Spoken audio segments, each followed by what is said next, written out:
On the dawn of Friday, 27th of January 2017, the KDF base in Kulbilyoh, Somalia came under attack from Al-Shabaab militants. That attack left scores of Kenyan soldiers dead, others injured.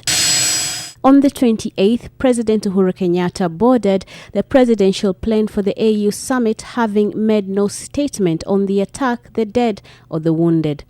The agenda of the meeting in Addis, the election of the African Union Commission chairperson, a position that Foreign Cabinet Secretary Amina Mohamed was vying. In Addis, neither the president nor his spokesman spoke about the sad events back home. On his return from Addis Ababa, President Kenyatta landed in Mombasa and went straight into a vote hunting spree at the coast. It was back to politics as usual. The lack of reaction to the attack and the subsequent deaths in Somalia are perhaps the best example of what official disinterest and neglect looks like, especially coming from the office of the man who is directly responsible for the well-being of all Kenyans, and particularly of soldiers dispatched in the line of duty, as those in Somalia are. But it isn't the first and the only case where the president has been missing in action in matters of defense and security. In the wake of the 2014 November Mandera bus attack, where 28 people were killed, the president didn't change his travel plans. He boarded his plane and proceeded to the UAE, Abu Dhabi, to ostensibly meet with leaders there to discuss, amongst other things, ways of handling the terror threat.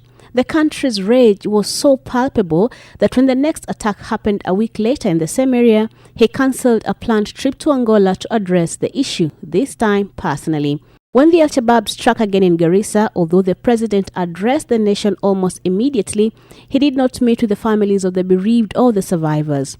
The backlash that followed forced the president to make amends by writing personal letters to the affected families. The El Adi attack early last year saw the president react more responsively, not only speaking out against the attack but personally visiting and condoling with the victims in their hospital beds.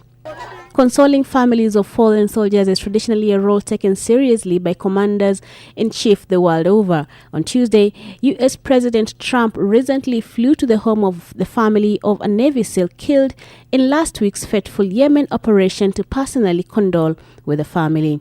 Back home, soldiers and families affected in the Kulbilyoh terror attack may well be watching as the commander-in-chief Fadhalini, muhakikishe ya kwamba mmechukua kura. Pushes for registration of voters and subsequently his re-election bid.